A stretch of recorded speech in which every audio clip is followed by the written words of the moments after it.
This is a small effort to try to explain some of the differences between the Koike and the Thompson. The first thing you see, of course, are the water hoses. We have the normal cooling in the mold, just like on the Thompson machine, but then the water comes through the mold and goes over and goes into the top part of the type shoe, and it also cools the bottom part of the type shoe.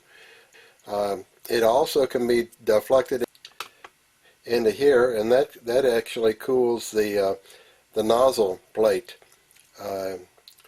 It is very effective when the type comes through here. It is cool. You can pick it up easily, where in the Thompson stuff coming into the shoe gets extremely hot. These hoses are really in the way all the time, and I haven't found a good solution to that. I think perhaps the best thing would be to just tie them to the ceiling and hold them up like this, because they do get down in the way of the mat holder.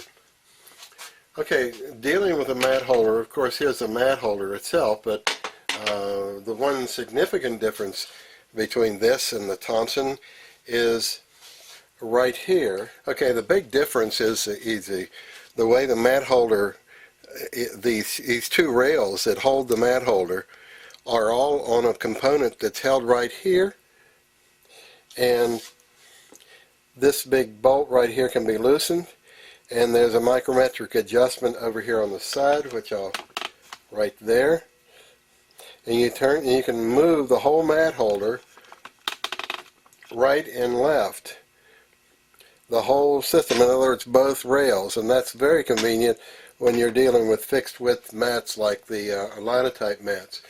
And as far as controlling the rails, this rail is fixed completely, but this rail, as you can see, has two nice, easy, accessible bolts to loosen it, and these are bolts could control the position, and so you can turn them in tightly, just ever so tightly, and then tighten them down here. So it's very easy to change the rails on the machine. The rails are totally compatible with Thompson equipment, and you can open them up or close them down and use Thompson mat holders just fine. As far as putting the mat holder in is concerned, it's done exactly as you do with the Thompson, and that is you pull it up and latch it, and it's exactly the same. So that's one major difference. A second major difference deals with the sizing mechanism, which is right here. It comes against it right there, just as the Thompson does. It comes back against it when it comes against there. Now the nice thing about this machine is when you get it in this position where it's back against it, this locks and unlocks, and that wrench is permanently installed in the machine. You can't get it out.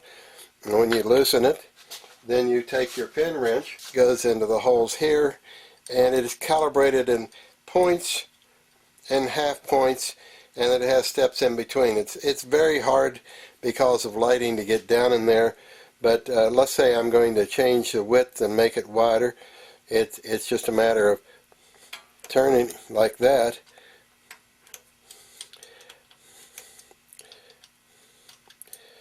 if you have point feelers, which I do, you can put the feeler right in here and say, okay, I have increased it by 2.5 points, and that's exactly what I want to do.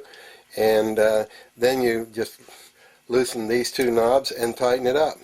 If you want to change in the other direction, it's the same way.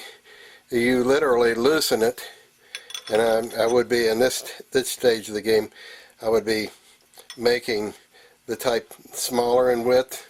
Just hit it there, and then recalibrate it. It's very easy. It's not nearly as touchy as it is on the Thompson. I just pull it back tight like that, loosen or tighten it. Oops, kick the camera, tighten it, and I have changed the set width of the character. As far as stop action is concerned, it's very similar to the Thompson, controlled with this lever that goes up and down. You can see a large cam on the inside of the operating wheel, and this cam is much more resolute than it is on the Thompson, and So stop action is exactly the same. It operates exactly the same, but it's this large cam. And that cam is controllable with an adjustment here, so you could actually change precisely when the stop action kicks into play. On the Thompson, you just shove this lever in or pull it out, and it starts operating and enables the pump. But on the Koike, you have to actually reach behind the machine and push a lever in here to engage. Okay, I'm on the back of the machine right now, and first of all, that's the lever that you have to engage to turn the choker valve on. But you see a whole bunch more mechanism over here, the springs and stuff on the side. There's the jet box right there. It's a much larger box, and there's actually an enclosed chute to keep the jets going where they need to go. And you see the red operating lever on the extreme right of the picture. But all this mechanism is for controlling the trimming mechanism, which is unique to the Koike machine. This whole mechanism right here is what I call the type puller, and here's a spare part which shows you what it looks like. The interesting thing is that the mold blade brings the type over and releases it, and then the type puller drops down. It's an up-down motion, and gets a hold of the piece of type just delivered and pulls it forward about an inch.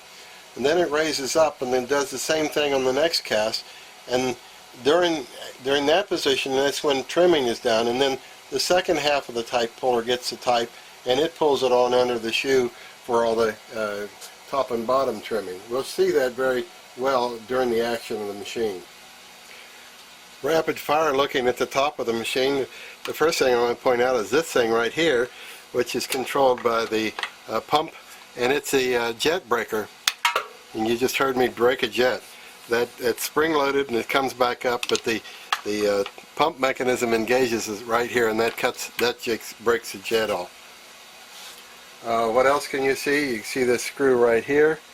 That screw is for tightening the foot plow, and there's a screw on the back which controls in, out, and this just locks it down. That's for controlling the foot plow. This screw right here, which is a little bit hard to see, right there, is what controls the up-down motion of the type puller as it goes in and out. Little screw right here controls the closing in on the mechanism that locks down on the piece of type to keep it from moving around when it's being trimmed right and left side. Okay, I want to show you how the thing actually trims the type. The trimmer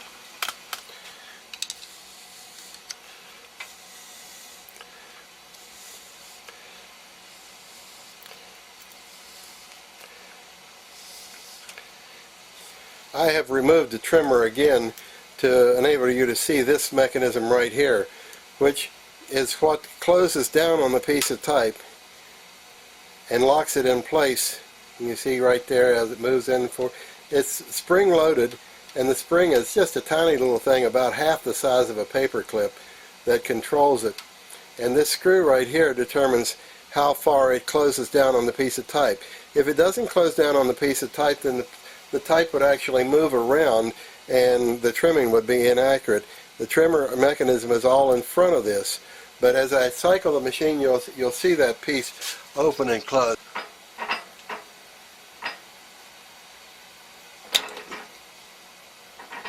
See, it closed right there, and that at the very moment when it gets to the extreme left-hand side, it moves in. So that is controlled, that is adjusted by moving in and out on this screw. And so that has to be changed each time the set width of your type changes too. That is only if you're using the right and left trimmers. These are spares, but it gives you a feel for what the trimmer blades themselves look like. They're held in place with a screw, and there's the cutting part. There's a right hand one and there's a left hand one. And unfortunately, I do have spares. These are nice and sharp, brand new. Those. I'll show you the piece again with the trimmer blades. See, the trimmer blades held in place. And of course, this is the back side. It turns it around and it goes onto the machine this way, and those blades come down on the right and left of the type each time. There's no doubt you cannot get to type while it's in the delivery channel. And so the question is how easy it is to get the delivery channel opened up. It's just a matter of taking this screw off and taking this screw loose right here.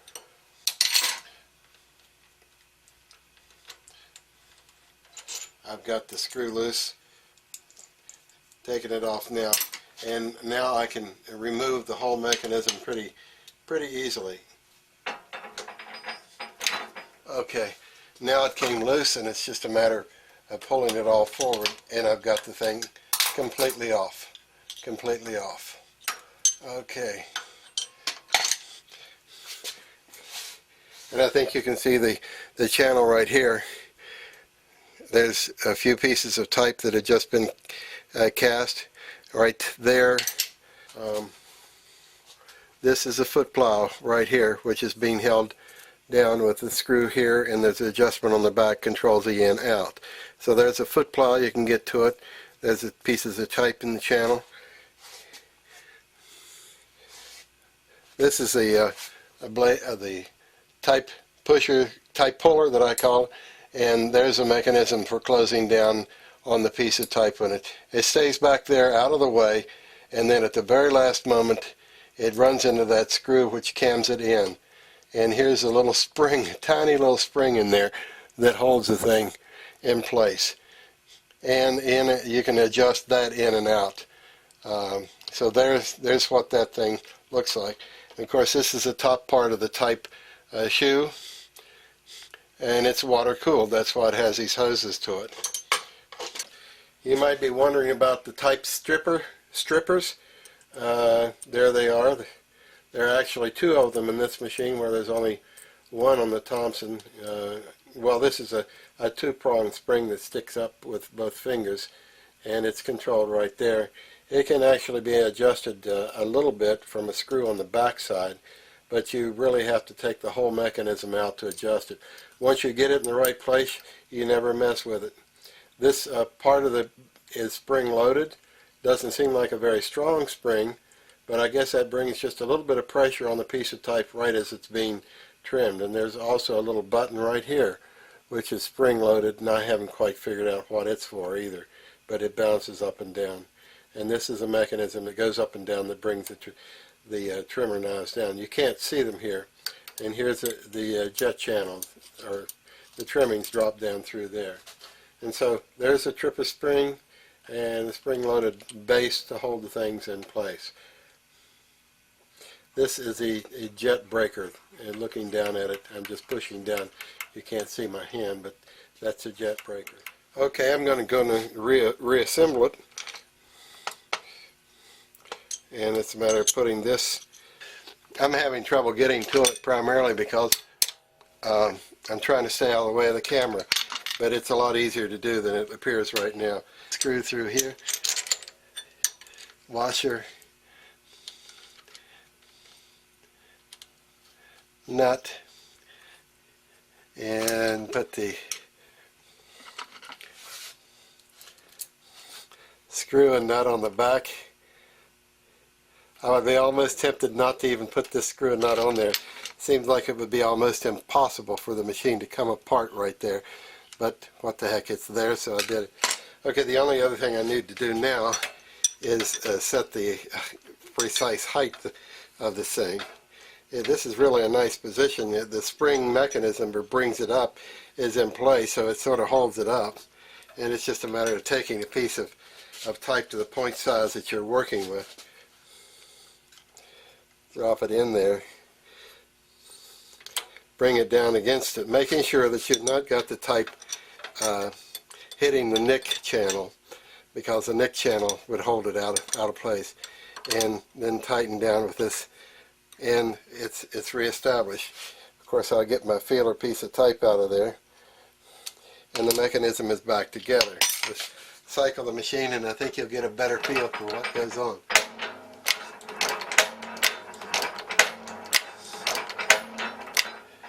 And the one part that's still off the machine is the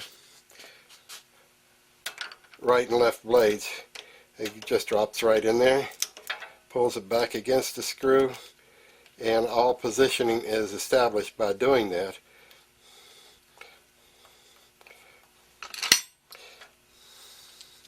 Tighten it down, and now you can see the action of that as it cycles in. See it go down and make the trim, makes the trim, makes the trim, makes the trim, makes the trim. That's the way the machine operates.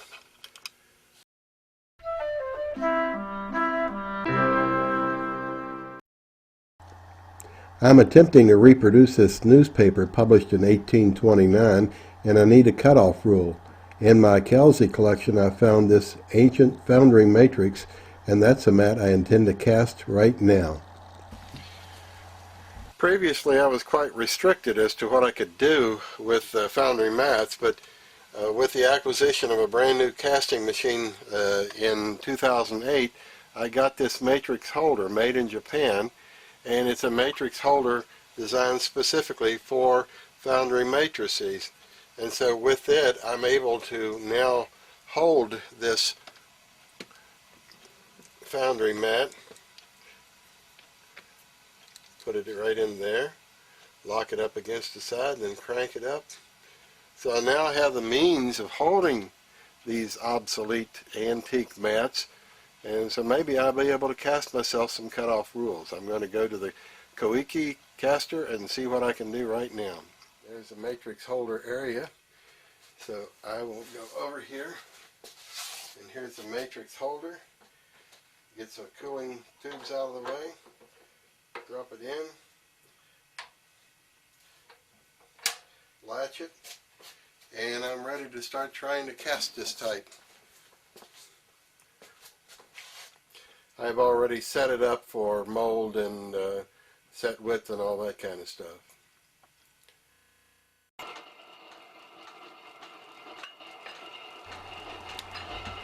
You can see that there's flash all the way around on all four sides. I believe that's because this is an ancient matrix and it's just not flat enough for a modern machine. And therefore I need to trim that flash away, and that means that the four-side trimming comes in real handy on this machine. You notice how it operates? Here comes the cut. And see how it closes down on the type on the left-hand side to keep it from moving while the cut is being made. Another one, see it clicked in just then.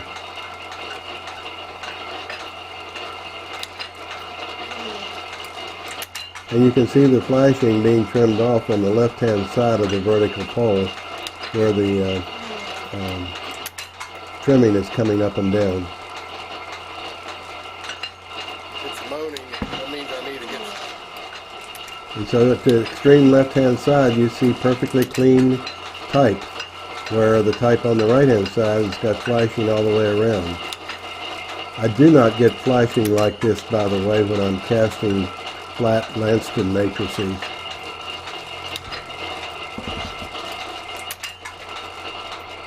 It has something to do with the age of the matrix, I'm sure, because it was made for the pivotal caster.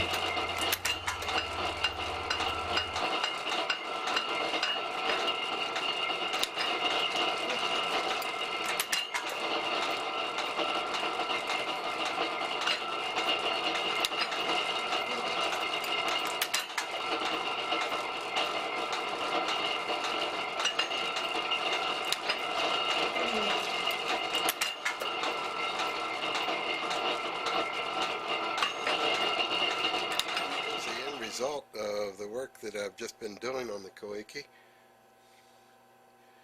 You see the complete type here.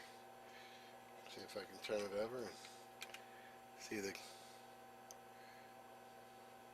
Well, here you see a bunch of the cutoff rules that I cast. They're 12 points tall and 42 points wide. And the important thing about the pieces, number one, they're trimmed on the left side, and number two, they're trimmed on the right side. They're trimmed on the top and the bottom, and you have a real nice groove in the bottom.